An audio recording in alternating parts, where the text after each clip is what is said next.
Ahí estamos. Hace mucho tiempo que no nos vemos, así que si tienen alguna consulta que apareció mientras repasaban para hoy, eh, podemos empezar con eso. Si no, a mí me gustaría retomar un poquito la cuestión de la temporalidad que había dado Luca la semana pasada, a ver si quedó claro. Y de ahí vamos al tema del día, que es el cuerpo para sí, el cuerpo como facticidad, que es el capítulo 2, ¿no? De la tercera parte del Ser y la Nada que les dije que leyeran. Eh, es ese capítulo parcialmente lo leemos porque lo dividimos en dos partes, ¿no? Es la parte del para sí, y después la segunda parte la dejamos para otro día, cuando hayamos visto ya la cuestión del ser para otro, la mirada y la cuestión del conflicto con el prójimo, ¿no? Las relaciones concretas con el prójimo. Eh, pero bueno, de lo visto hasta hoy, ¿alguien quiere aprovechar y hacer alguna pregunta o vamos directo al tema?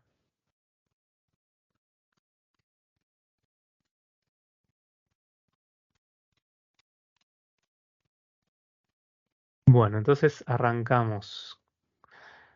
Voy a compartir pantalla porque a pedido del público, la clase pasada me dijeron que no uso el pizarrón que no existe. Así que hice un invento acá con Word. Eh, Empecé con PowerPoint y me di cuenta que se tarda mucho en armar algo que quede más o menos bien en PowerPoint. Así que tomé unas anotaciones acá para que me acompañen en la exposición y de también agregar a medida que avancemos. No sé si lo ven. Ahí dice segunda parte, capítulo 2, la temporalidad y Sí, demás. sí, se ve. Genial. Cualquier cosa me detienen y si hay algo que no quedó claro, bueno, nos detenemos, no hace falta hacer esto rápido, ¿no? Aunque sea el tema de la clase pasada. Bueno, la clase pasada, Luca nos había expuesto la teoría de la temporalidad, que aparece acá en el ensayo, ¿no? Fíjense que Stark hace una distinción, espero que haya quedado claro, entre temporalidad original y una temporalidad derivada, ¿no? Cuando habla de temporalidad original, bueno, habla de la temporalidad del para sí. La temporalidad tal como es vivida en un primer orden, por eso de manera original. La temporalidad derivada es el tiempo tal como lo entiende la física o el tiempo de los relojes usando una expresión de Husserl, o el tiempo del psiquismo tal cual como lo entienden la psicología empírica cuando estudia estados mentales o conductas. Es derivada porque es un estilo de hipóstasis de esta temporalidad original, que es la primera y es tal como la vivimos en un sentido existencial.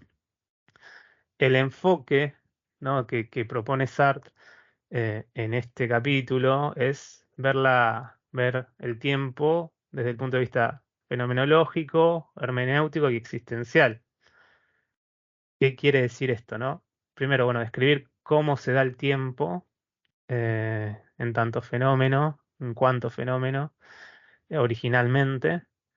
Interpretar también el sentido preontológico del tiempo.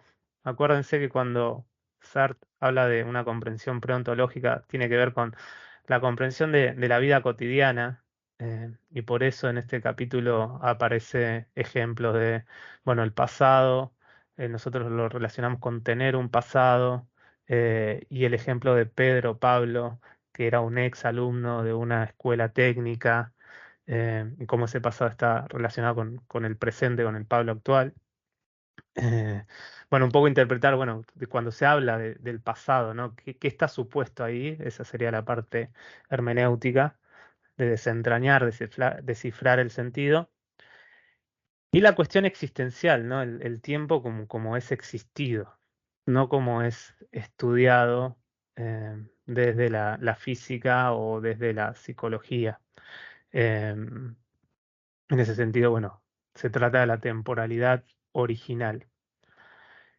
Y una de las cosas que indicamos es que los tres éxtasis del tiempo, ¿no? El tiempo, dijimos, ¿no? Es una síntesis interna de tres éxtasis.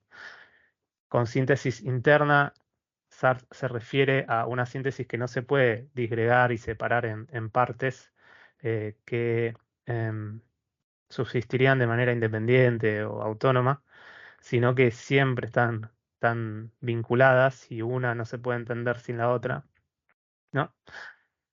Esta síntesis de tres partes, en verdad, no se superpone con las estructuras inmediatas del parasí que habíamos visto en el capítulo anterior.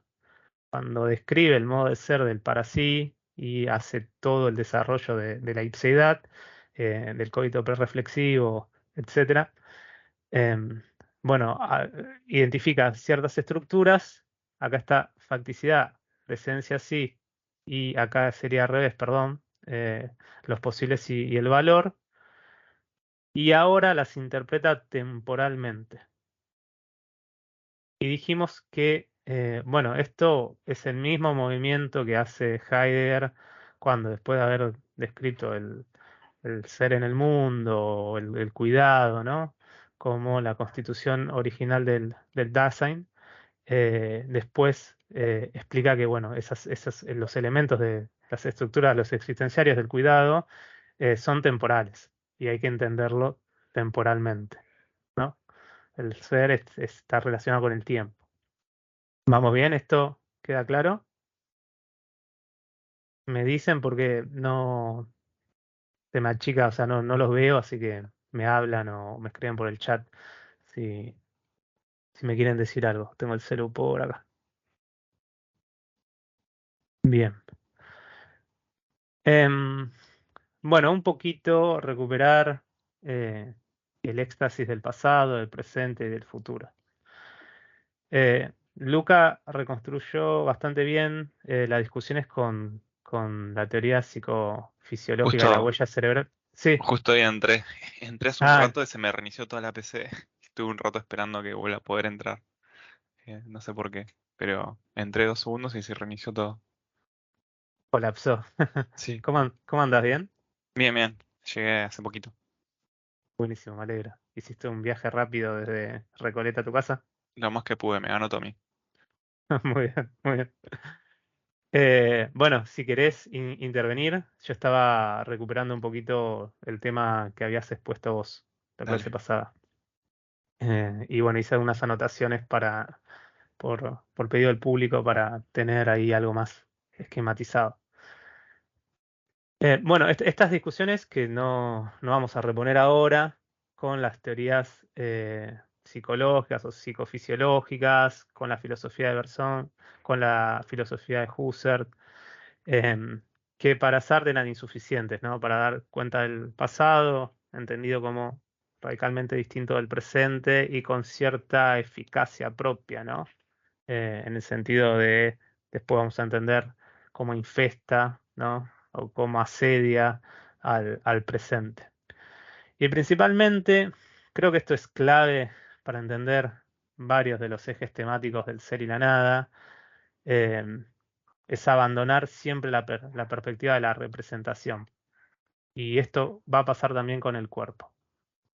Entender el pasado, el presente y el futuro como mera representación es entenderlo de manera insuficiente, ¿no? Y no ver su pata existencial, que es lo que le interesa a Sartre. Representación, ¿qué quiero decir con esto? Bueno, uno en el acto de rememoración se hace una imagen mental de un momento pasado, ¿no? Como, bueno, el día de ayer que comí, en ese tipo de acto, ¿no? Está la rememoración.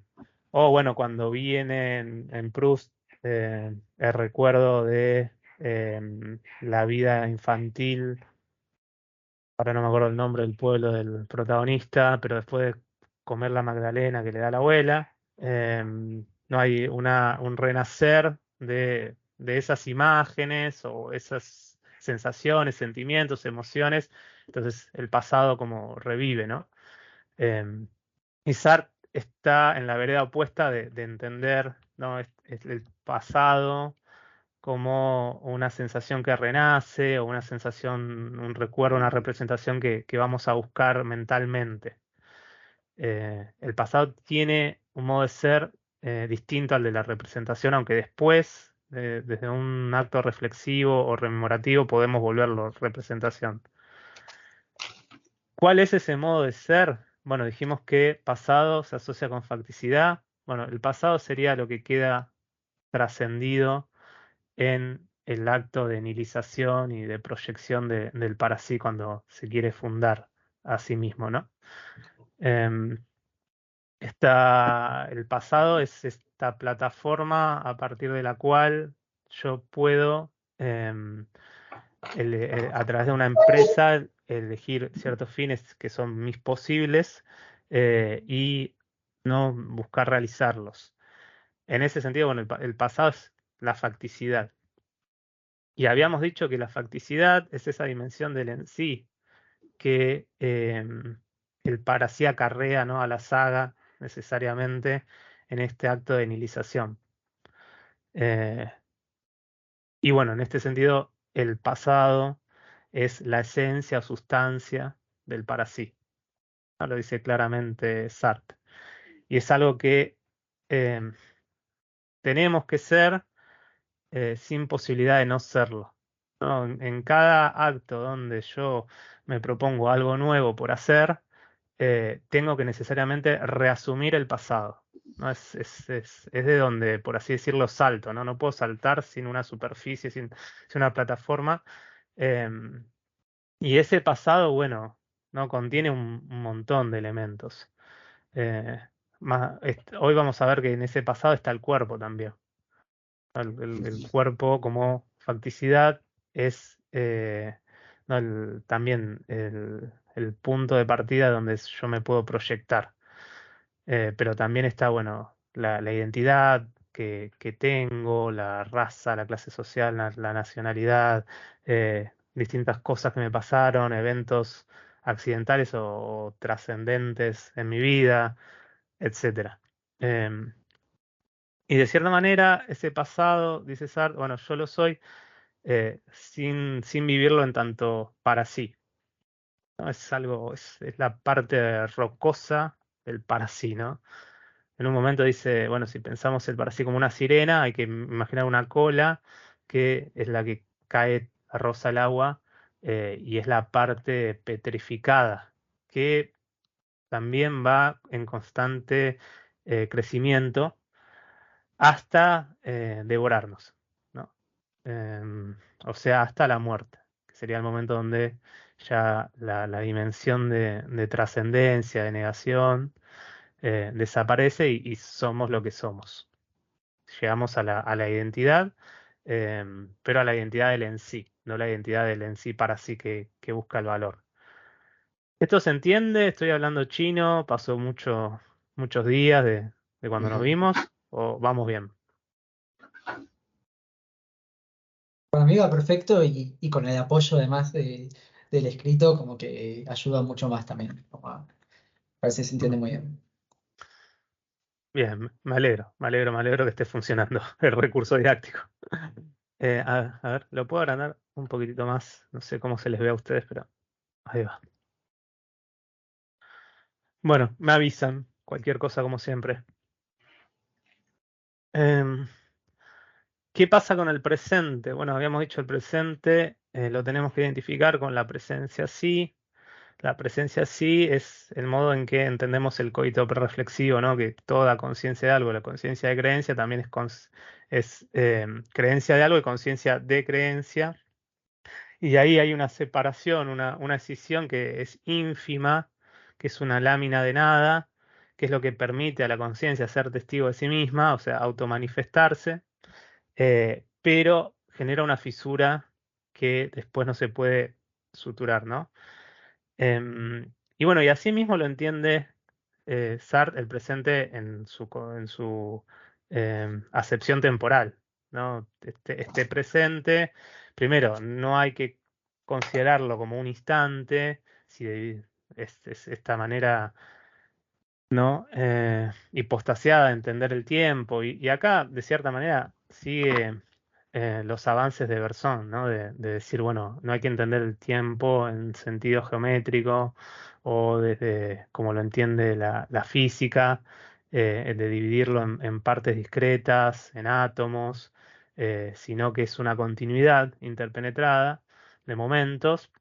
Bueno, un poquito se retoma esto y por eso Berzón también a veces se lo acerca tanto a la fenomenología, eh, porque entender el instante como el momento de plenitud actual siempre trae conflictos, ¿no? Siempre trae conflictos. Y lo que dice Sartre, un poco evadiendo el problema, y después veremos si estamos de acuerdo con lo que hizo o no, es entender el presente como la huida del para sí en el acto nihilizador. O sea, es esa operación por lo cual yo escapo de mi pasado sin poder soltarlo. Imagínense como si hubiese si en el momento de salir hay una cadena que igual yo llevo y lo llevo a cuestas, eh, hacia el futuro, ¿no? Hacia un posible, hacia un para sí o un yo mismo que aún no soy. Y en ese sentido, no sé, uno eh, en la vida cotidiana me tomo como ejemplo, si quiero dar una ponencia en un congreso de AFRA en Tucumán, obviamente eso se presenta como posible, ahora ya está preterificado, ¿no? Em, pero es algo que yo pienso hacer, podría no hacerlo, y incluso cuestiones contingentes del mundo podrían hacer que mi proyecto fracase, porque se cancela el Congreso y demás. Eh, pero obvio que yo eso lo hago desde mi ser, que es, bueno, haber hecho la carrera de filosofía, haber hecho una línea de investigación, haberme preparado y formado, y tener algo para decir en medio de un simposio o una mesa de un congreso. Eh, y así pasa con cualquier cosa que hagamos, ¿no? Otra vez la perspectiva existencial del tiempo.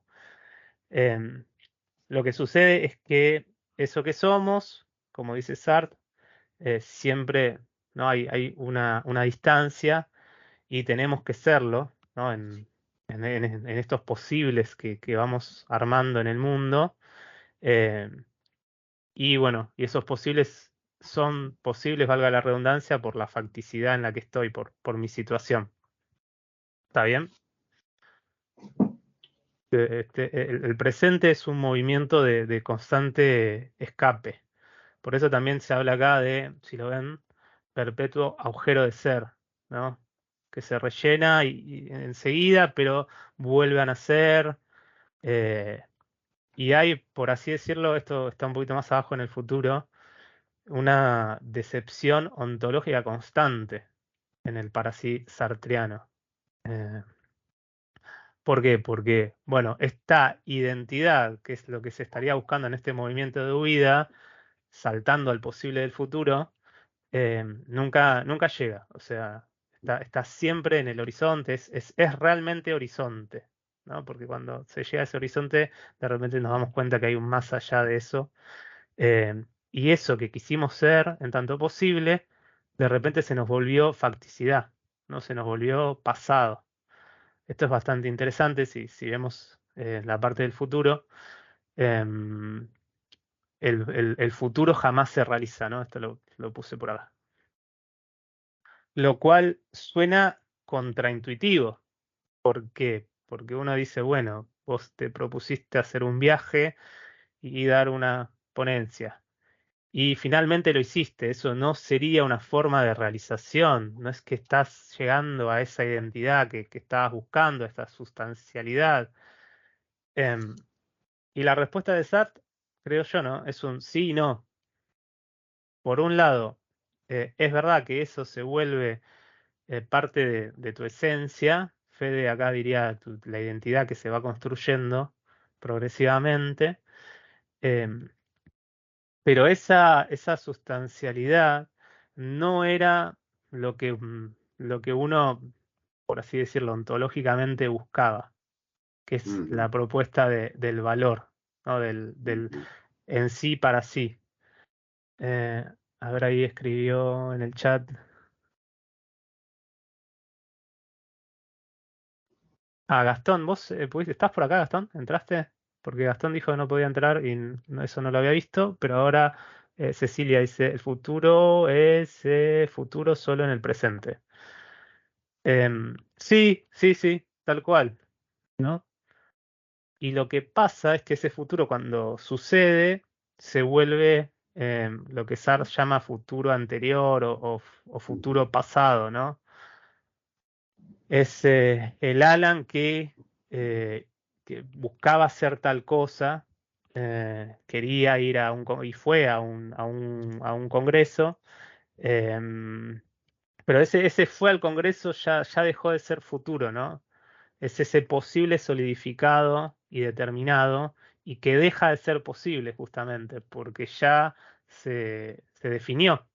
Eh, si hablamos de futuro, hablamos de apertura y hablamos de posibilitación. O sea, em, como dije, ¿no? ¿Se acuerdan cuando vimos el tema de los posibles y la discusión con Leibniz? Esa cuestión de, bueno, es un ser que aún no soy, al cual aspiro, pero que he de ser con la posibilidad de no serlo. ¿No? Esa cuestión de que puedo hacer esto, puedo hacer aquello. Eh, y eso, en cierta medida, depende de mí y en mucha gran medida depende del mundo, y depende de los otros y depende de la afuera, ¿no? Ahí hay una tensión constante entre, podemos decir, lo interior y lo exterior, ¿no? Que se confunden en Sartre también, ¿no? Porque ese exterior es interpretado a través del proyecto. Hay una constante... hay gente que le gusta decir dialéctica acá. Si la entendemos de una manera muy particular, podríamos decir, ¿no? Como un intercambio entre una cosa modifica a la otra y la modificación de la otra modifica a la primera y de repente los dos elementos que eran distintos y separados y autónomos se revelan como interdependientes y constantemente modificándose entre sí. Desde esa definición, sí, tal cual, ¿no? Sucede eso. Este, Eh, sí, te escucho. yo quería leer una cita de la página 160 que me la anoté acá en el cuaderno, y que tiene que ver un poco con lo que preguntaba Ceci y con el tema de esto que hablamos en la última reunión o penúltima, sobre la retención intencional del pasado, que Sartre no la toma de Husserl, pero parece que la expone así en sus propios términos. Y dice, aun si mi presente es idéntico en su contenido al futuro hacia el cual me proyectaba allende el ser, en el pasado, yo no me proyectaba hacia este presente, sino hacia el futuro, hacia el punto de reunión con mi ser, en tanto que surgimiento del sí. O sea que el pasado conserva intencionalmente su propio futuro. No es una cuestión progresiva en que yo estoy ubicado en el futuro de mi pasado particular, sino que cada pasado tenía su horizonte de futuro que nunca puede ser cumplimentado, no puedo llegar a ese punto, sino que queda conservado como un horizonte, como es un futuro pretérito, ¿no? Un futuro pasado, Sí, que futuro no puede ser. pasado, sí. Sí, tal cual. Quizá eso está más elaborado en la parte de la temporalidad dinámica. Em, Como, bueno, tres éxtasis, como siempre, son una síntesis indisociable, eh, tienen un movimiento hacia el pasado, ¿no? Que es irreversible. Em, y en ese movimiento se mueven así en bloque, por así decirlo. Y como decís vos, Carlos, ese futuro pasa a ser el futuro de un pasado, pero es pasado también, o sea, deja de ser futuro, ¿no? Por eso hablamos de futuro pasado. Después Arte habla de pasado pluscuamperfecto, ¿no? Utiliza como tiempos verbales para intentar definir qué sucede en este movimiento constante, en este agujero de ser que somos, donde eso que es posibilidad en un momento dado, deja de ser posibilidad y pasa a ser posibilidad, petrificadas, vamos a decirlo así, ¿no? Trascendidas también. Que es distinto a un pasado que quizá no fue posible. O sea, Sartre habla también en el pasado del nacimiento. Hay una facticidad que nosotros no elegimos, pero que necesitamos asumir a nuestra venida al ser. Y por ejemplo, o sea, cuando nacemos, obviamente que no elegimos la familia o la patria en la que nacemos o el estatus socioeconómico que tenemos, ni las expectativas que esperan nuestros padres, tutores, respecto a nosotros, pero sin embargo va a formar parte de la facticidad que somos. Esa facticidad no es futuro pasado. ¿Por qué? Porque no fue elegido por el para sí. Es Ajá, lo puramente dado, ¿no? Es una facticidad de otro nivel, mm, más profunda. No sé si se entiende la diferencia, ¿no? Pero una cosa son temas que nosotros no elegimos y otra cosa son cosas que sí elegimos. Eh, ¿se entiende eso? sí, sí, sí, sí. Es buenísima esta parte. Sí, es Eh, bastante linda. Y otra cosa que también comentábamos el otro día, igual lo repito, porque como estoy medio enfermo, estoy como medio tonto, entonces me estoy recién poniendo en calor, de el estatus que le da Sartre al presente, a diferencia de Husserl, para que digamos, la parte del presente de ahora, la protoimpresión es el momento de la presentación, mientras que el porvenir y el ahora recién pasado son despresentaciones, acá más bien el presente es huida, o sea, el presente no es, más bien es como una despresentación, y la verdadera presentación está constantemente en el futuro, a la luz de la cual las otras dos cosas tienen sentido, ¿no? Los otros dos tiempos tienen sentido. Muy lindo, a mí me encanta, lo compro, ya lo compré hace tiempo. Sí, si se acuerdan, el problema con Husserl era eso, ¿no? Que la protoimpresión, que es el momento actual, es apenas un instante infinitodecimal. Así se dice, ¿no? Infinito, sí, decimal. em, que no, Infinitesimal. ¿cómo es? Infinitesimal. Gracias, infinitesimal, cualquier cosa estaba Más fácil. diciendo. Sí, es más fácil todavía. Que no podemos distinguir de forma discreta. Y separar perfectamente de la retención y de las protenciones. Em, Igual es objetable, ¿no? O sea, bueno, ya no quiero ponerme en el papel husserliano, pero ya, bueno, pues Husserl tampoco no dice así, el presente ampliado implica la protección y la retención, pero bueno, está proponiendo otra cosa acá, ¿no? O sea, es otro enfoque también.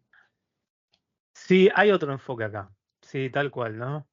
Porque, fíjate, acá se está describiendo desde el punto de vista, yo digo existencial, pero podemos decir pragmático también, ¿no? De la cuestión de la vida, de la realidad humana en tanto sujeto viviente en una situación que se va construyendo y se va armando, y es proyecto. Y otra cosa es describir la percepción de un objeto que dura y intentar desentrañar los componentes del puro fenómeno de la duración, ¿no?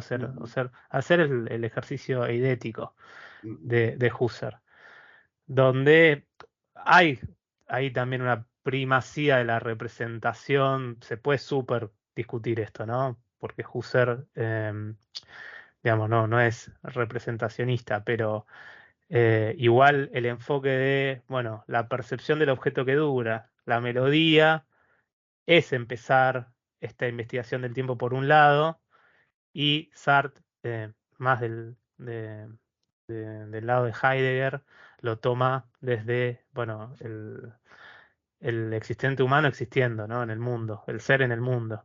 Em, que si se acuerdan en el capítulo 1 nos había dicho que era el comienzo correcto de la investigación, más allá de la cuestión del esquema ontológico del para sí en sí, ¿no? Que hay que recordar que el elemento concreto de análisis es la realidad humana. El- Alan, te hago una pregunta, a ver, de un poco de método, porque yo no sé cómo responderlo, pero ¿se podría decir, o vos estarías de acuerdo en decir que esa análisis de la temporalidad en Husserl es estático, justamente porque parte del objeto y busca entender el funcionamiento, más o menos, sin llegar a ser deducciones trascendentales, una descripción trascendental de entonces cómo funcionaría la temporalidad en la conciencia para poder dar cuenta de esto, y que más bien aquí Sartre lo haría, digamos, genéticamente, es decir, cómo la conciencia se anuda temporalmente, a partir del sujeto como hilo conductor en lugar de la cosa, o no, me estoy yendo de otro lado. Y no, desde los estudios husserlianos, que acá me supera un poco de lo que yo sé, justamente las lecciones es el momento bisagra entre la fenomenología estática y la Ah, fenomenología genética. Em, ¿Por qué? Porque, bueno, se empieza a describir cómo la conciencia en su fluir se va constituyéndose a sí misma desde esta estructura temporal que define Husserl de retención, protoimpresión y protensión. mm, Faltaría igual ahí dar cuenta de las síntesis pasivas en lecciones que va a venir después, años posteriores, eh, y bueno, como el contenido de la conciencia que ya pasó determina el contenido presente por distintas leyes, ¿no? De síntesis que hay y donde no está involucrado el yo despierto, ¿no? O sea, suceden de manera subterránea en la conciencia. mm, Pero, o sea, desde ¿no? Los estudios husserlianos, justo lecciones, es el momento donde nada, Husserl pasa a otro nivel de análisis eh, que fundamenta el análisis estático que aparece en ideas o aparecen en investigaciones lógicas. Así mm, que no, justo no podríamos decir eso. A ok, mí me ok. parece, ¿no? Bien. Bueno, y entonces si quieren acá terminamos con el repaso de lo visto la semana pasada. Y si no hay preguntas, nos movemos a la cuestión de el cuerpo. ¿Pudieron leer los pasajes que había seleccionado? Bueno, la sección, ¿no? Lourdes me pregunta si podría subir el Word. Sí, obvio, después se los paso, después se los comparto. Bueno, también otro de los apartados muy bonitos de El ser y la nada, que es la descripción del cuerpo. Hoy nos dedicamos exclusivamente al cuerpo para sí. ¿Qué significa esto? Bueno, se trata de analizar el cuerpo tal como lo vivimos, lo vivenciamos, tenemos experiencia interna.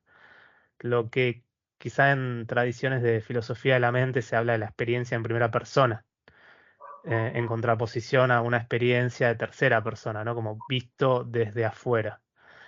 Y de hecho, este es uno de los ejes principales desde donde pivotea Sartre para hacer el análisis del cuerpo y para hacer una crítica a otras visiones de la corporalidad que confunden dos maneras en que se da el cuerpo, ¿no? Dos modos de ser del cuerpo. O sea, confunden el cuerpo como se vive internamente con el cuerpo como es descrito por otro que lo ve desde afuera, ¿no? Lo cual se va a llamar el cuerpo para otro, ¿no? Mi cuerpo que se da como objeto en medio del mundo para otra persona y lo puede describir en términos objetivos, positivos, cosificantes, ¿no? De un tipo de organismo que tiene tal funcionamiento, que está compuesto de tal elementos, que sigue ciertas leyes fisiológicas, etcétera, ¿no? Em, Son dos maneras de darse el cuerpo que Sartre considera como radicalmente distintas, ¿no? Como separadamente, radicalmente separadas. Em, lo cual, bueno, tiene, desde mi punto de vista, ¿no? Desde mi apreciación, una cosa linda y una cosa fea. ¿Mm? La cosa linda es Sartre acompañando el movimiento fenomenológico de reinterpretar el cuerpo eh, de una manera que no sea cosificante ni mecanizante. ¿Por qué? Y también, bueno, separarlo de la conciencia, alma, espíritu, mente, el nombre que quieran, ¿no? Que es un poco lo que no funda, pero sí refuerza, y ahí es el hito, Descartes con las meditaciones y cuando separa la res cogitan de la res extensa y cuando separa la mente del alma y cómo la mente es más fácil de conocer del cuerpo y bueno, y el problema del dualismo y cómo después pegamos esas dos cosas, ¿no? que separamos. Em, bueno, acá Sartre, van a ver, lo que propone es, el cuerpo es una estructura necesaria del para sí. O sea, todo este tiempo que hablamos de conciencia, estábamos hablando de una conciencia encarnada. No, en ningún momento utiliza la palabra encarnada Sartre, pero nosotros, más así en sentido retrospectivo, la podemos aplicar y calza como anillo al dedo porque es justamente lo que dice Sartre, ¿no? El para sí es íntegramente cuerpo y es íntegramente conciencia. No es que primero, bueno, está la conciencia y después esa conciencia tendría que encarnarse en un cuerpo a la manera platónica, ¿no? Y aprisionarse en ese cuerpo. Eh, son lo mismo, están integrados. Y bueno, y ese cuerpo se vive de una manera particular que es distinto a cómo se vivencian objetos externos, ¿no? Los entes externos, ¿no? Un objeto material, como un vaso, no es lo mismo que mi mano, ¿no? O mi cuerpo entero. Y así está en la misma línea que, que Husserl en Ideas 2, que es póstumo, recuerden, y sepan que Sartre no leyó Ideas 2, eh, lo cual es bastante sorprendente porque hay muchas coincidencias en los análisis. Y después lo que va a proponer en pocos años después Merleau-Ponty con la fenomenología de la percepción. Em, o sea, esas tres descripciones del cuerpo van muy de la mano. Y ahora vamos a ver por qué. Esa es la parte linda. La parte fea, desde quizá un punto de vista merleau-pontiano, es esta distinción tajante, ¿no? que hace Sartre entre el cuerpo para sí y el cuerpo para otro. O el cuerpo para sí y el cuerpo en sí, también podemos decir. Donde dice justamente, ¿no? Como zonas radicalmente opuestas. Lo que estoy hablando está anotado acá, ¿no? Son planos radicalmente distintos, irreductibles, incomunicables. Y justo da la coincidencia, no es ninguna coincidencia, pero era un tema que estaba muy en boga desde la psicología, de las sensaciones dobles que Sartre descalifica como fenómeno no esencial del cuerpo. ¿Qué son las sensaciones dobles? Por si alguien no conoce, es esta curiosidad que hay, más curiosidad, de nuestro propio cuerpo que puede tocar un objeto externo y también puede tocarse a sí mismo, como cuando mi mano derecha toca mi mano izquierda, y aparece una doble sensación, ¿no? de la mano izquierda, que sería la mano objeto, de sentirse tocada, o sea, tocar y ser tocada, ¿no? Esa confusión de que no solamente siento la resistencia de un objeto tangible que no forma parte de mi organismo, sino que siento a mi organismo siendo tocado, medio confuso. Pero es esa idea, ¿no? Que sucede con el sentido táctil del cuerpo cuando se toca a sí mismo. Y si tuvieron el placer de haber estudiado. Ahí te dejo, Ceci, vi tu mano, ¿eh? Dame un segundito. Fenomenología de la percepción, sabrán que el análisis de las sensaciones dobles es el pilar, bueno, uno de los pilares para todo el análisis de Merleau-Ponty sobre que el cuerpo es el sujeto de la percepción y el cuerpo tiene esta doble naturaleza de subjetividad y objetividad, ¿no? Es el quiasmo que más adelante en su filosofía más avanzada, ¿no? Va a decir. Y es un fenómeno privilegiado para Merleau-Ponty. Y fíjense acá, Sartre, si quieren, bueno, la cita está muy al comienzo del capítulo, nos dice que no es un fenómeno esencial. Así que hay como un gusto agridulce con el capítulo del cuerpo de Sartre, ¿no? Uno dice, bueno, qué avances interesantes. Hay otras cosas que, yo personalmente encuentro eh, que dan un paso atrás, ¿no? 2 pasos adelante y un paso atrás, algo así sería. Ceci, ¿estás por ahí? ¿Querías Sí, decir sí. algo? Sí, Alan, dos cosas. Una, que en la versión que tengo yo, que es la de Altaya, aparece una sensación de esfuerzo que yo me anoté, será sensación doble. Digo, por si a alguien más le apareció eso. Me parece que habla de la sensación doble y decía sensación de esfuerzo. Y por otro lado, a mí no me quedó tan claro eso de la sensación doble porque dice como, dice, veo mi mano tocar los objetos, pero no la conozco en su acto de tocarlos. Y después también dice que veo mi mano, que no veo mi mano de un modo distinto a como veo este tintero. Y sin embargo, la sensación doble tiene que ver con eso, con verlo como si fuera objetivamente y subjetivamente. Entonces, ¿cómo es que él dice que ve a la mano de la misma forma que ve el tintero si él tiene una sensación subjetiva de su propia mano? Sí, te entiendo. Respecto a la primera pregunta, sensación de esfuerzo está bien traducido porque está hablando de la teoría de Mendevirán, Ok. que, bueno, que es un filósofo. Ay, tengo miedo de pifiarla feo acá. Voy a decir del siglo XIX, y si no del siglo XIX, del siglo XVIII, ¿no?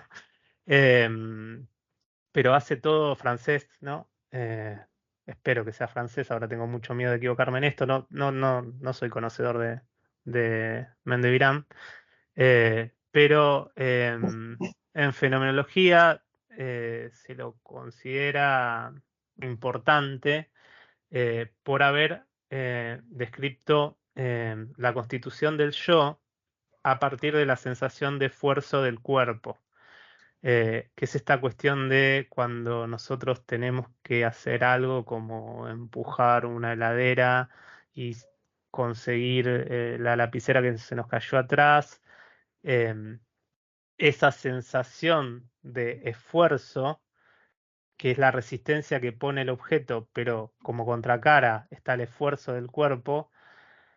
Si mal no recuerdo, y si alguien sabe un poco más, por favor, denme una mano acá. Es lo que genera la noción de espíritu y de yo. Sería como el fundamento del yo. No sé si alguien conoce un poquito más. Yo nunca lo leí, siempre lo encontré discutido, comentado por otros. Em, ¿Hay alguien en la sala que sepa un poquito más? No. No, yo al menos no. Bueno, después de última buscamos. Para la clase que viene, yo voy a buscar y a ver si podemos reponer y hacerle justicia, pobre a Mendevirán. No vamos a decir cualquier pavada de él. Eh, le, le ponemos un asterisco, sé si a eso. No, pero está Sí, bien traducido. sí, perdón, Alan, acá yo estoy viendo que también anoté que en cuanto a la sensación doble, dice que mi mano me revela la resistencia de los objetos, pero no a sí misma. Entonces, de nuevo, o sea, entiendo que puede haber una diferencia ahí, pero es como que no me queda tan claro que se trate de una sensación objetiva y una subjetiva como es propiamente la sensación doble. Eso. Sí, bueno, eso sí, tiene que ver con lo otro que preguntaste, ¿no? Clarísimo. Lo que pasa es que para Sartre hay dos formas que podemos, o que se da el cuerpo. Y una, obvio, es más original que la otra. La primera es como la facticidad de la conciencia, y además como el medio, el instrumento que somos, pero que no utilizamos, como un meta instrumento, un meta útil, utensilio, dice la traducción acá, que nos permite, bueno, operar en el mundo, y nos permite también que el mundo se nos revele, pero para que eso, el mundo se revele, ese cuerpo tiene que quedar silenciado, tiene que quedar olvidado, tiene que quedar trascendido. Em, y bueno, da varios ejemplos como la lectura, donde cuando estamos leyendo un libro, eh, no somos conciencia de los ojos que miran, como somos conciencia de las letras, las oraciones y los párrafos, eh, pero igual somos conciencia del cuerpo y eso se ve bastante bien con el dolor, que es un momento privilegiado donde el cuerpo se manifiesta y exige, por así decirlo, a la conciencia a que haga una reflexión sobre el dolor, o sea, que objetivice ese cuerpo para ver qué sucede y escapar de ese dolor. Em, pero el cuerpo como medio em, Sartre lo dice, ¿no? Queda silenciado en nuestro operar en el mundo. Entonces, esa mano, yo cuando quiero agarrar el vaso, no aparece en una cualidad o en una naturaleza objetiva. No soy no me represento esa mano, sino que la utilizo para poder hacer el gesto que pretendo hacer. Em, y entonces el cuerpo no es originalmente representación del cuerpo, que es algo que también va a defender Merleau-Ponty en la fenomenología de la percepción, ¿no? Cuando describe el esquema corporal. El cuerpo es, en Merleau-Ponty, ¿no? Ser en el mundo, eh, y es eso que está operando. Somos nosotros mismos, ¿no? Que estamos operando ahí con las cosas, y hay un intercambio y un ida y vuelta, pero no es principalmente un objeto, ¿no? O un objeto para mí. No es algo en términos heideggerianos a los ojos, ante los ojos. Tampoco es algo a la mano. Es lo que permite que aparezca lo ante los ojos o a la mano. Em, Hay una vivencia del cuerpo que, bueno, que es original y es em, lo que bueno, nos permite existir en tanto proyecto. Después aparece también la idea de, bueno, es la textura de la misma conciencia, ¿no? El cuerpo. ¿Se entiende ahí? Creo que escribiste algo en el chat. Yo me nihilizo. Sí, es lo primero que se nihiliza, digamos, de hecho, dice Sartre, ¿no? Es como es identificado con la facticidad, es lo que se nihiliza para poder proyectarme, ¿no? Para poder eh, generar los posibles, negar que soy la cosa que estoy intencionando, etcétera. Bueno, si quieren ahora lo vamos a ver con más detalle, em, pero bueno, quería contestarte la pregunta.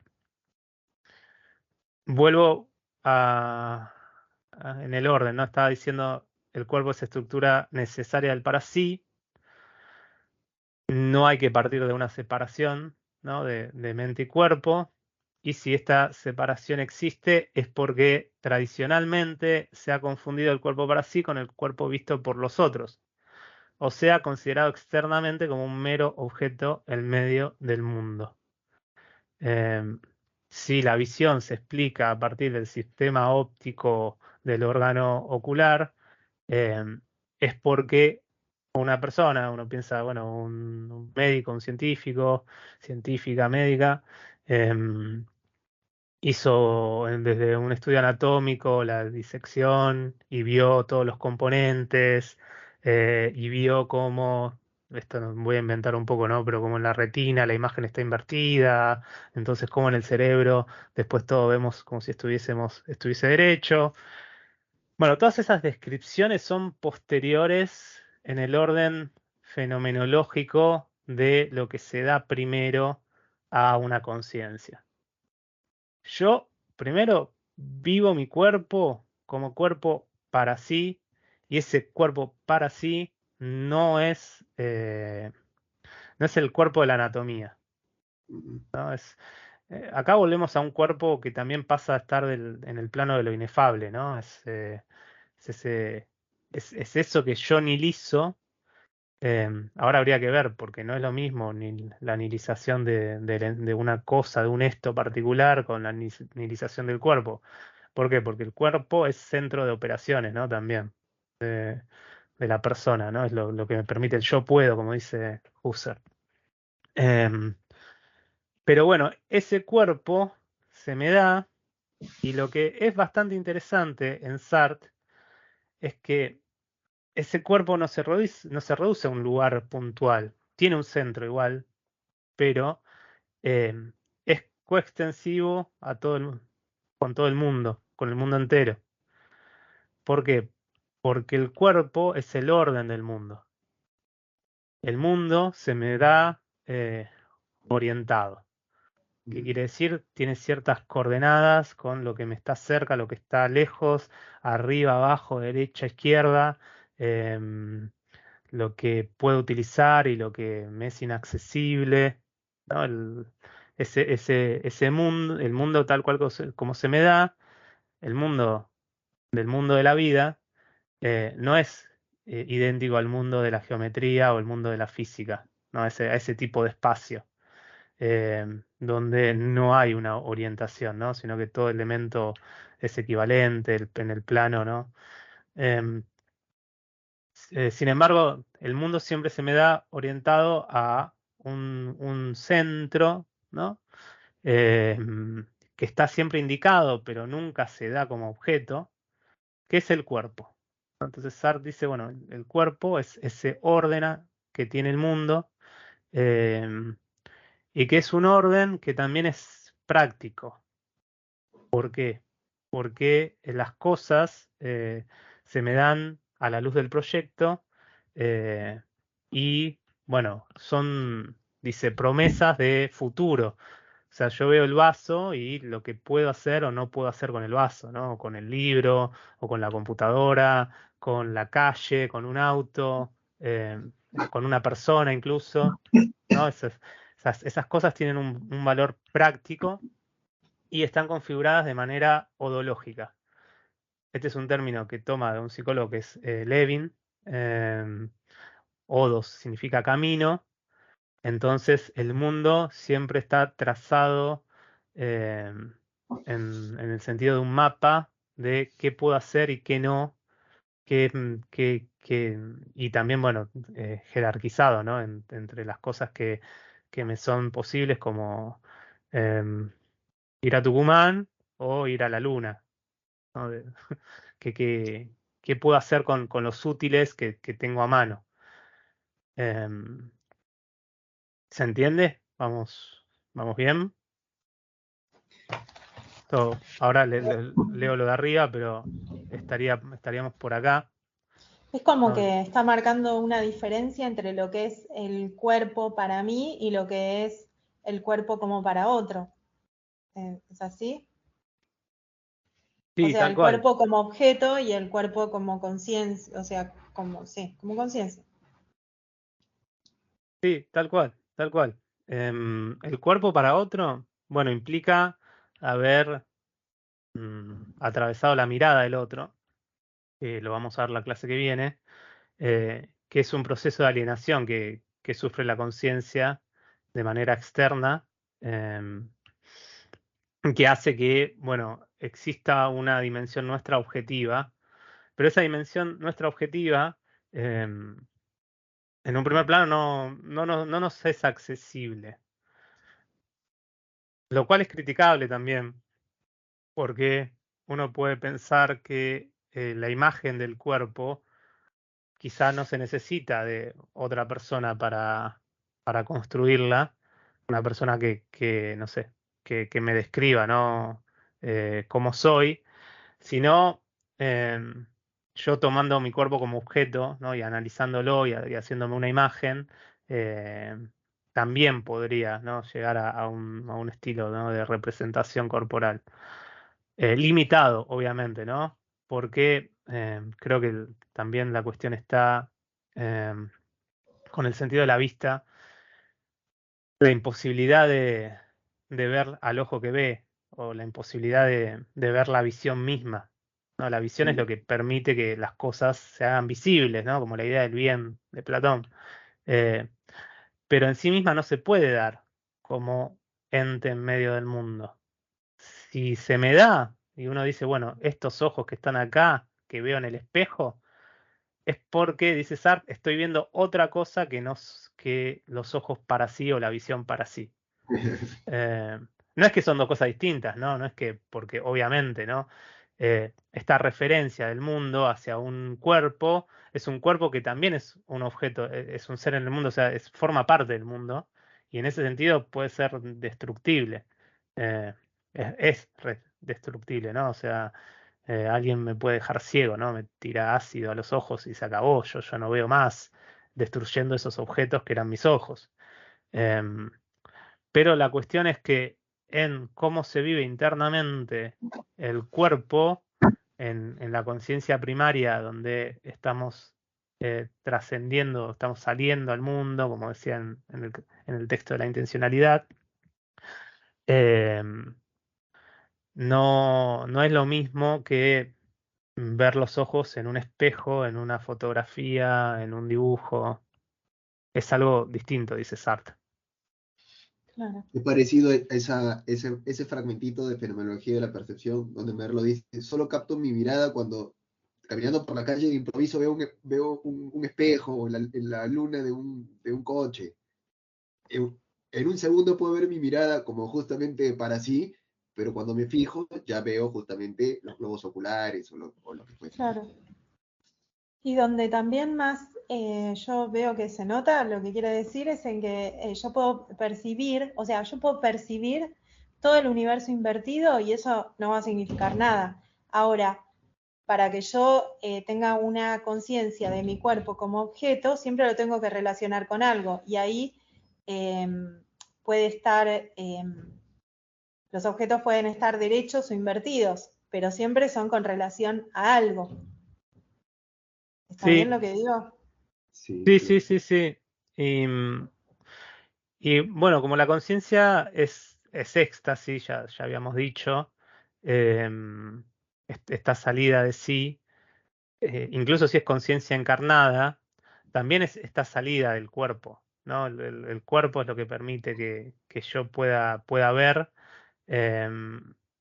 y es esta facticidad primera que trasciendo y que no puedo no trascender, porque si no, no hubiese nihilización, no hubiese posibilidad, no hubiese proyecto alguno. Em, Ahí está la definición del cuerpo en cuanto a facticidad, que acá lo tomo tal cual como dice en el texto, que el cuerpo es la forma contingente que la necesidad de mi contingencia toma. Em, y si leyeron el texto, habrán visto que Sartre dice, bueno, hay una doble contingencia que converge en el cuerpo. Primero está la contingencia de ser, que habíamos dicho es una de las premisas del existencialismo. O sea, nosotros somos y no hay ninguna explicación de por qué existimos y por qué estamos acá, y por qué hay ser y no hay nada. Esa sería la primera contingencia original. Pero además de eso, hay una modalización de esa primera contingencia, que es que yo soy una forma contingente que me tocó y que necesariamente tengo que ser, que es mi corporalidad. El hecho de que yo tenga este cuerpo y que no sea más alto o sea más bajito o tenga otros órganos sexuales, o bueno, tenga alguna condición o no la tenga, ¿no? Lo que sea, em, para el para sí es una cuestión contingente. Si querés, lo puedes explicar desde la biología y la herencia y encontrar, bueno, por qué tus ojos son azules y no son marrones. Pero tal como es vivido por el sujeto, es una pura contingencia que tiene que asumir para llegar a ser o, bueno, para existir. Eh, y en ese sentido, bueno, todo para sí va a ser corporal.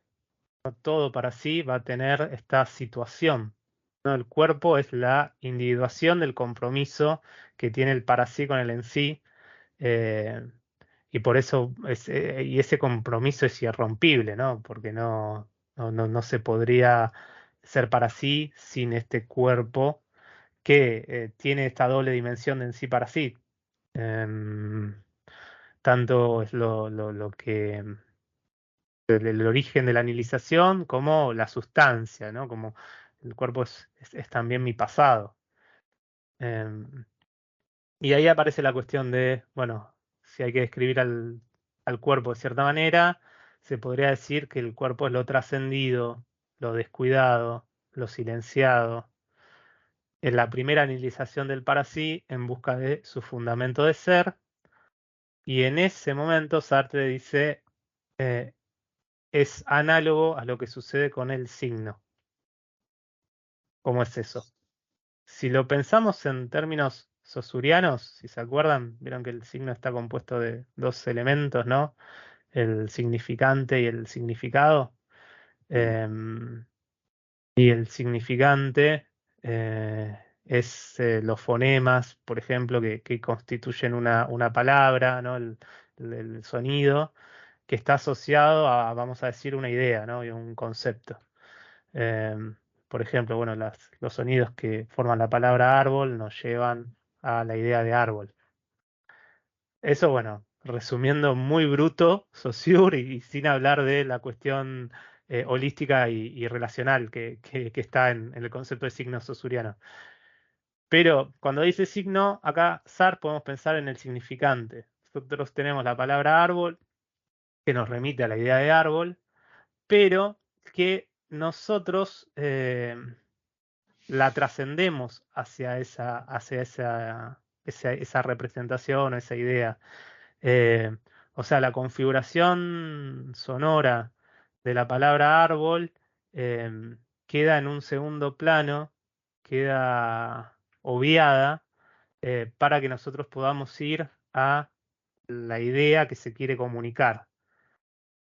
No sé si se entiende bien esta analogía entre el cuerpo como lo silenciado y el signo como lo que desaparece para dejar presentar, que se presente otra cosa, ¿no? Para que se presentifique otra cosa. ¿Sí? ¿Queda claro o más o menos?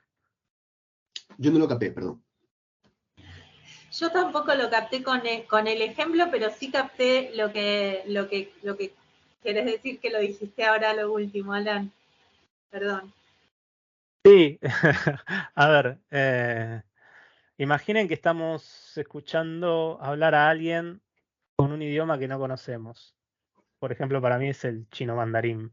Eh, Obviamente que está articulando fonemas que van a formar signos y esos signos se van a juntar entre sí y van a formar frases y esas frases van a formar un discurso y quizá nos va a hablar de fenomenología, ¿no? Para el auditorio que conoce el idioma, su conciencia estaría volcada al tema de la conversación, que es la fenomenología. Nos está hablando de la recepción de Sartre en China. Debe ser interesante eso. Pero lo que es los signos, en este caso signos lingüísticos, quedan trascendidos. O sea, es el material que tiene que quedar en un segundo plano para que nosotros vayamos al elemento conceptual, que es el tema de la charla. Bueno, cuando es en español, un idioma que conocemos, eso sucede. Cuando es otro idioma, nosotros nos quedamos en el puro fenómeno sonoro de ruidos que se combinan de una manera que nosotros no entendemos, y no podemos hacer ese movimiento de trascendencia hacia el objeto de la charla.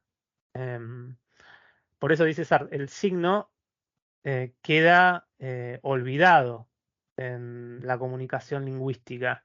También puede pasar con un signo visual, ¿no? Acá estoy hablando de signos lingüísticos, pero con una señal también puede pasar. Si nosotros vemos una cruz, eh, medio que perdemos o dejamos atrás. Obvio que ese contenido material es necesario para hacer el acto, ¿no? Simbólico. Em, pero nos lleva a, no sé, el cristianismo, por ejemplo, ¿no? La cruz de repente en una iglesia nos hace pensar en cuestiones santas. Bueno, dice, con el cuerpo pasa algo parecido, ¿no? Es lo que queda ahí rezagado, pero que es necesario para que se pueda hacer el movimiento de la trascendencia. No podríamos hablar sin signos, no podríamos actuar sin cuerpo. ¿Se entiende? Un poquito mejor.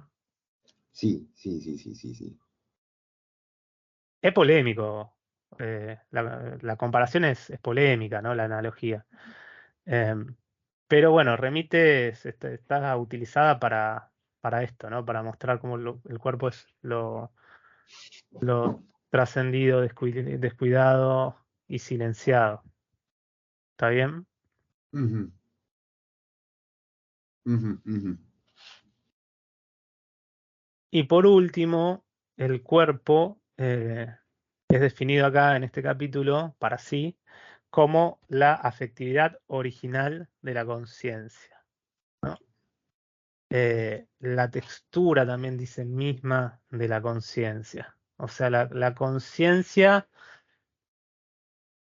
tiene un estilo, ¿cómo decirlo, no?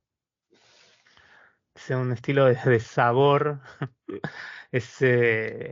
Tiene un elemento que es por lo que es afectada, ¿no? Y pese a que es traslúcida, hay un material que tiene que habilitar esa traslucidez. Y estas son las partes que le encanta a Merleau-Ponty para decir, mirá cómo se te está cayendo todo el esquema dualista con el cual empezaste, ¿no? Pero bueno, porque si la conciencia es translúcida, pero de repente tiene una textura, pero esa textura no es opaca, pero se puede volver opaca en cualquier momento. Bueno, ahí tenemos un millón de problemas, pero bueno, esta conciencia tiene, dice así, textura, eh, y es ahí donde es afectada originalmente por algo. O sea, es el centro de la afección. O sea, si podemos tener experiencia de cualquier cosa en el mundo, es a través del cuerpo, que es la afectividad original de la conciencia. Todo lo que no pase por nuestro cuerpo no va a formar parte de nuestra conciencia. De este absoluto no sustancial que de repente tiene ahí un soporte físico, fisiológico, orgánico, es el cuerpo, ¿no? Que, bueno, se puede notar en un análisis fenomenológico de la experiencia del dolor. Y acá hay una distinción importante que hace Sartre entre el dolor y el mal o la enfermedad. ¿A qué apunta esto, no? Que por un lado, un dolor se puede vivir o se puede aprender reflexivamente como un estilo de pseudo objeto al cual yo apunto. Cuando se vive, está en esta dimensión de la textura de la conciencia y su tono afectivo.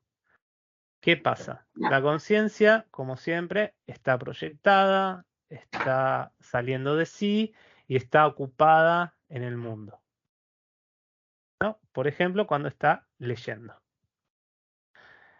Pero esa lectura no es un acto así descarnado, sino que se hace a través del cuerpo, que es el medio por el que existe la conciencia, o la conciencia misma en su dimensión en sí de textura, eh, y puede aparecer como puntualmente como dolor, cuando tenemos cansada la vista o cuando tenemos algún tipo de enfermedad, una patología, de repente sentimos un dolor agudo en un ojo o bueno, lo que sea. Puede ser cualquier cosa, ¿no? Un dolor de rodilla, dolor de cabeza, ¿no? Eh, y de repente todo el mundo se tiñe de ese dolor. Es un, esa intencionalidad donde yo estoy volcado fuera de mí, tiene esta configuración afectiva que acá sería el dolor. Lo especial del dolor es que invita a la reflexión. ¿En qué sentido? En que yo quiero que deje de doler, ¿no? El dolor es desagradable. No sé si ustedes quizá vieron en la carrera la filosofía de Canguilhem, que fue muy importante para Merleau-Ponty y para Foucault, por ejemplo. Pero hay una definición de salud muy linda, em, que era algo así como: la salud es el silencio del cuerpo. O sea, cuando estamos bien, el cuerpo no nos hace ruido. O sea, ¿no? Como un auto así viejo que ya no le funciona el motor, entonces lo escuchamos ahí protestar. Em, bueno, con el cuerpo pasa lo mismo. Cuando estamos sanos, lo utilizamos y nunca nos llama la atención nada.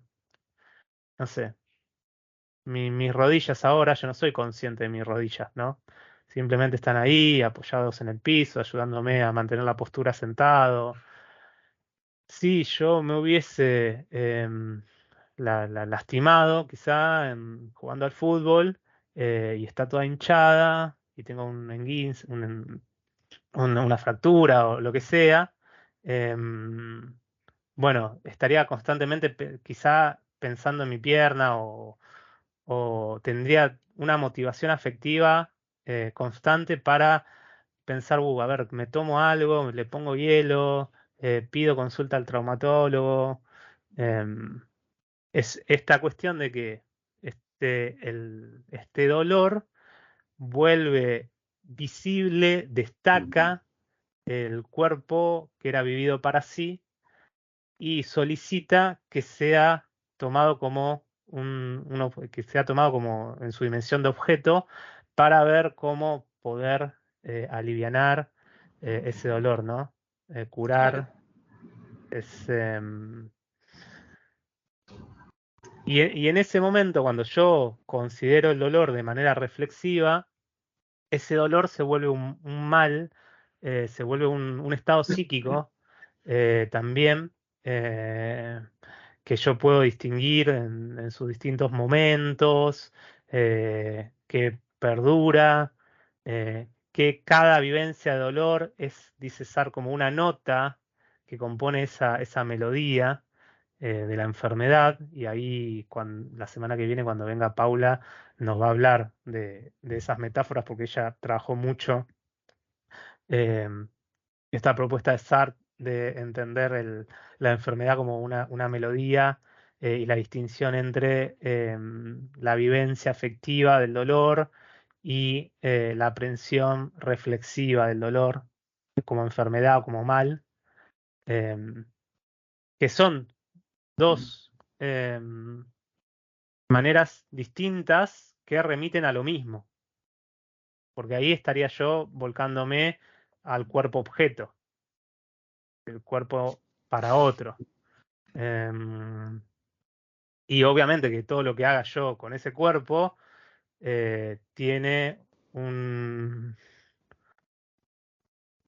hace algo con el cuerpo para sí, ¿no? O sea, con la textura de la conciencia en su afectividad original. Em, pero bueno, y acá dejé una nota, ¿no? Un pasaje, eh, cuando habla del cuerpo, para sí dice, lo inefable de lo que se quiere huir se encuentra de nuevo en el seno de ese mismo arrancamiento y constituirá las conciencias que lo trascienden. Es la contingencia misma y el ser de la huida que quiere huir de la contingencia. En ninguna otra parte tocaremos más de cerca esa anilización del en sí por el para sí y la recuperación del para sí por el en sí de que se nutre esa anilización misma, ¿no? El cuerpo es esa cercanía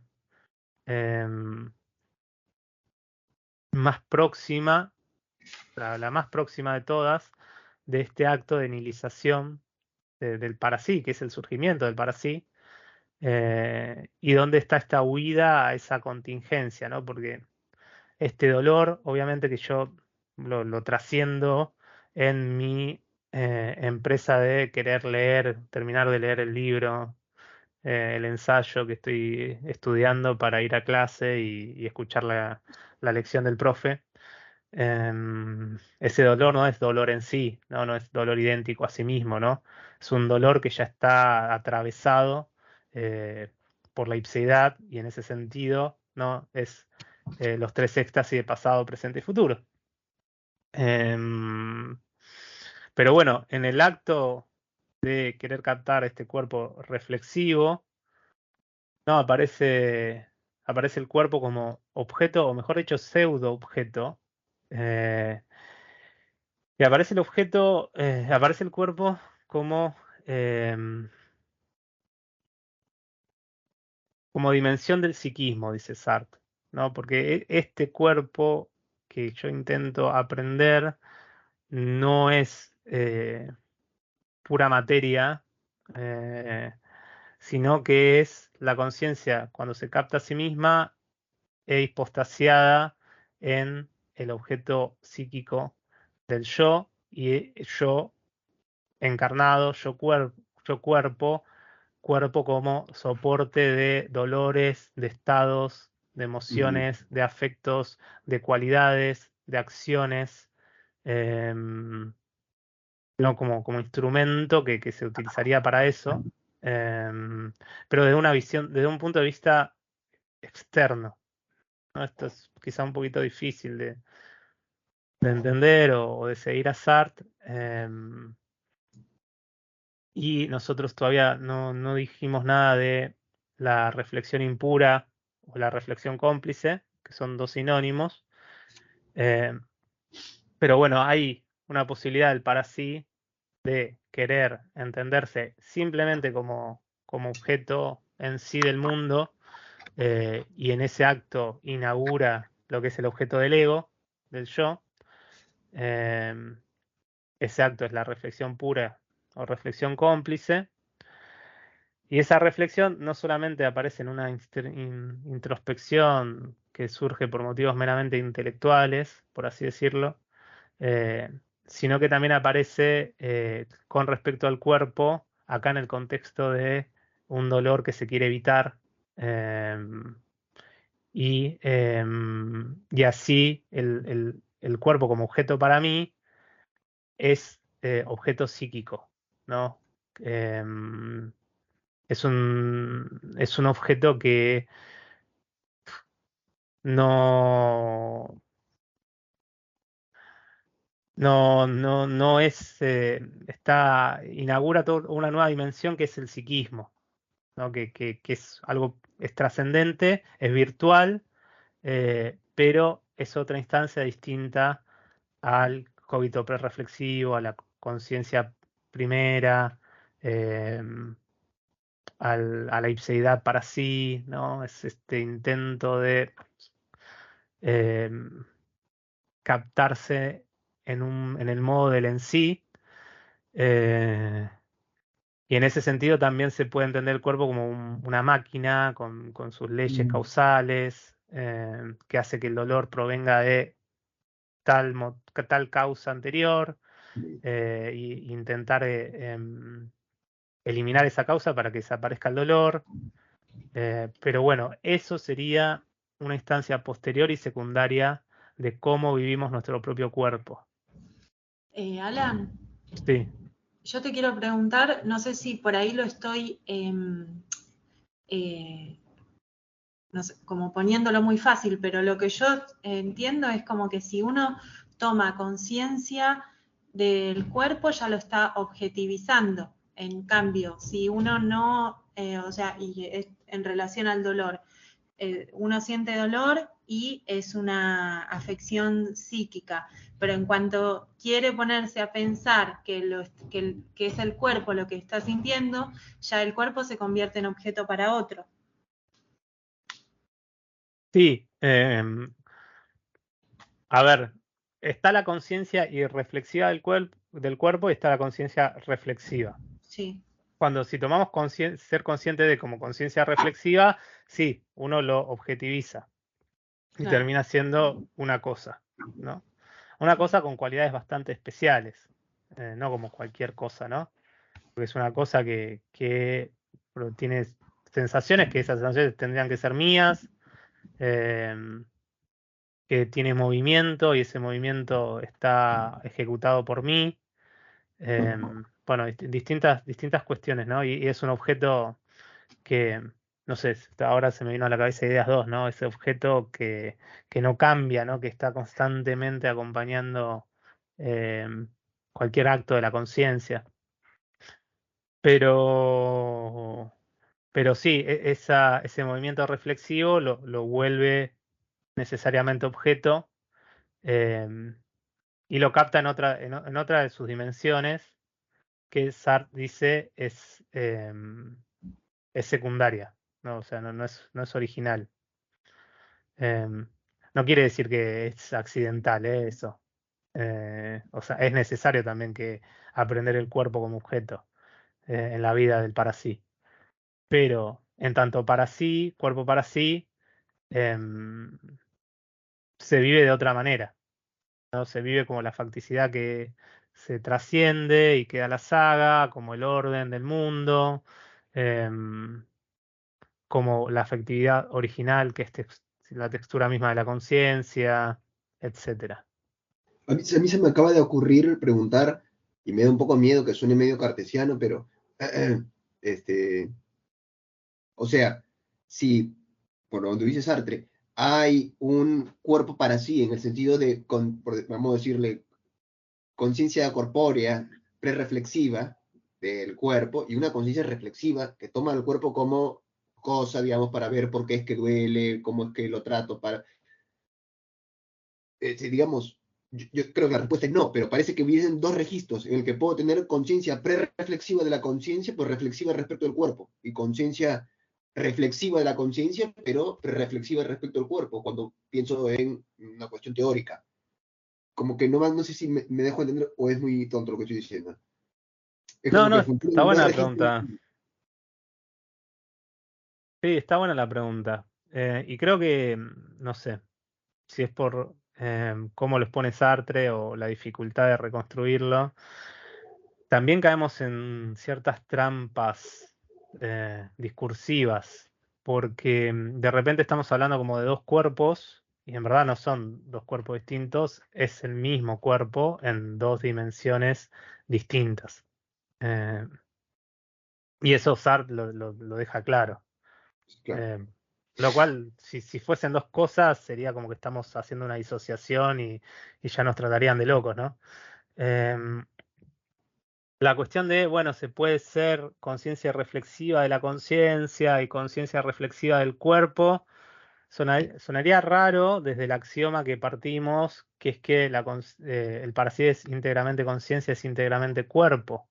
O sea, volver reflexiva la conciencia es volver reflexivo el cuerpo también. Y viceversa, volver reflexivo, captar el cuerpo es captar la conciencia en tanto objeto psíquico. Así que pasarían las dos cosas juntas, no habría una distinción y puede ser que se dé una y no la otra y viceversa. Cuando yo me capto a mí mismo, me capto como yo, pero yo corporal también. De hecho, todo estado de la conciencia está em, arraigado a una cuestión fisiológica, ¿no? Em, para Sartre. Este dolor como estado psíquico es herida del cuerpo o, no sé, algún mal funcionamiento de un órgano. Pero cuando tomo al cuerpo, ahora que estoy enfermo y me duele la espalda, y considero el dolor de espalda o mi espalda como objeto de conciencia, vamos a decir, noemático, y mi cogito reflexivo oblicuamente se refiere a mí mismo, pero estoy directamente dirigido a mi espalda, digamos, o a partes de mi cuerpo. Hasta ahí está excelente. Pero a lo que voy a decir, podría suceder lo contrario, ¿no? Si pudiese hacer una reflexión sobre tomar como objeto de conciencia, no a mí con mi cuerpo, sino, no sé, este, no sé cómo decir, alguna facultad o algún defecto, ser ocioso, y vuelvo sobre mí, mi ocio, y cómo se, pero el cuerpo no está ahí, si llamarlo el cuerpo lo estoy viviendo reflexivamente. Entonces, por eso pareciese que hubiesen dos registros. Puedo ser prereflexivo en ambos, puedo ser reflexivo en uno con respecto del otro prereflexivo, o viceversa. No sé si tiene sentido. Sí, ya me remareaste con las distintas maneras de ser reflexivo y reflexivo, pero tiene sentido lo que decís. A ver, Pero déjame decirle una cosa. sí, Para defenderme, o en todo caso, que no me hagan mella las críticas que vengan después. Yo no creo que tenga necesariamente que estar atado toda vivencia, este, no sé, como muchos merloponteros que quieren meter el cuerpo en todos lados, yo creo que está bien, es fundamental, pero no es necesario que esté presente en todos y que hay momentos en que hay vivencias en las que se puede partir y son estrictamente teoréticas o estrictamente egológicas. Hasta ahora me parece así. Bueno. como no sé, hacer un cálculo o hacer un juicio categorial, es bueno, ¿qué necesidad tendríamos de suponer un cuerpo ahí? Se lo podría hacer como una conciencia descarnada, ¿no? Em, bueno, sí, en el caso de Sartre estaría más cerca de Merleau-Ponty que una posición así espiritualista de la conciencia. ¿Por qué? Porque, bueno, eso de ser perezoso es lo que Sartre entendería como una cualidad del ego, ¿no? Que eso lo encontramos en el tercer capítulo de la temporalidad, donde habla de la reflexión y habla de la constitución del yo y también en la trascendencia del ego. Una cualidad es justamente como una predisposición, una capacidad, una tendencia, un hábito, un exis em, del ego que hace que se comporte de cierta forma en distintos contextos. Después está el estado y después está la acción, ¿no? El dolor se entendería más como un estado, ¿no? Que es una cuestión em, más ocasional. La cualidad sería como algo permanente y potencial, que se actualiza en distintos momentos. Como vos en una clase, vos yendo a gimnasia, vos trabajando, sos perezoso en todos esos momentos, ¿no? En todas esas acciones. Em, bueno, y esa pereza, como objeto psíquico, tendría su dimensión de objeto corporal también. No es esa pereza intelectual está atada a una pereza corporal. Em, no sé, em, no podría ser esa. O sea, no. Sartre niega toda posibilidad de que, bueno, haya una res cogitans que se identifique con la conciencia y es opuesta al cuerpo. Em, No, es como vos podés quizá obviar ciertas dimensiones de esa pereza, que son las corporales, y hacer una abstracción, pero en verdad, si lo analizás a fondo, también viene la mano del cuerpo, ¿no?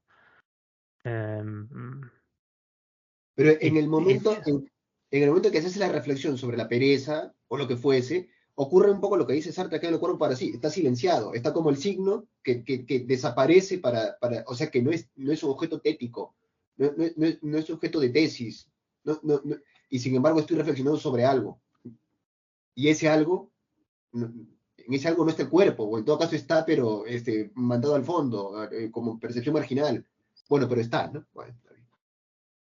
sí, está, ese es el tema, Sí, pues, que está ahí, y que sí, ese fenómeno no se podría dar si eso no estuviese ahí, sí, pues, sí. ¿no? Es esa contingencia, eh, la forma contingente que la necesidad de la contingencia toma, eh, y que sin ella no se podría explicar cualquier tipo de fenómeno como el dolor, la pereza, no sé, el enamoramiento, eh, actividades intelectuales, como imaginar, pensar, dialogar.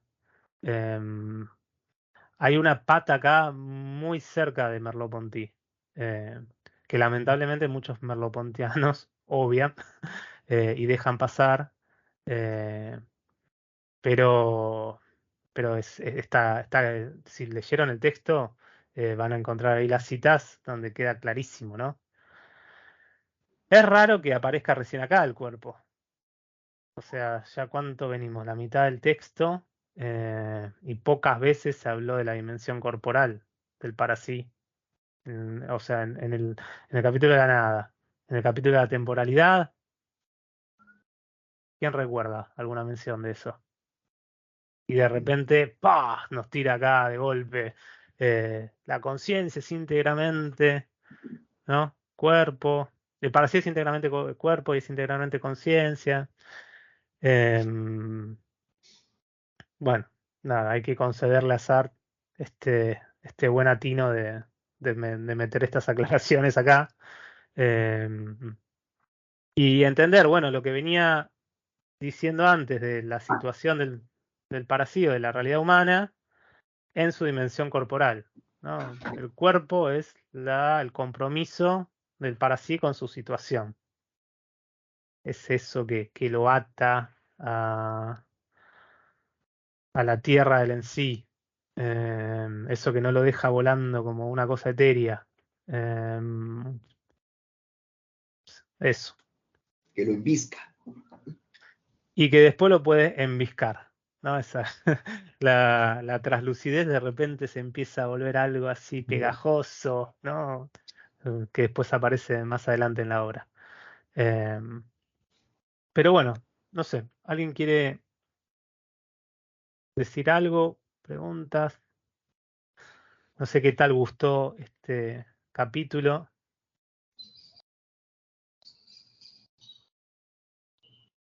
A mí me parece bastante lindo. Espero que de ahora en más lo recuerden, porque hay muchos que hablan de, no, el giro fenomenológico, del enfoque del cuerpo en Husserl y Merleau-Ponty, y nadie habla del ser y la nada, y hay este capítulo es impresionante sobre eso. Em,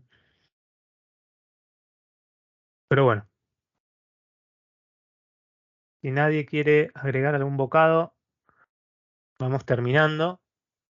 Les cuento, la semana que viene eh, vamos a ver el tema de la mirada, así que lo que sugiero que lean, pueden leer todo el capítulo de El para otro, ya leyeron la parte del cuerpo, pero lo que vamos a trabajar, denme un segundo, es el apartado, no me acuerdo el número del apartado, por eso.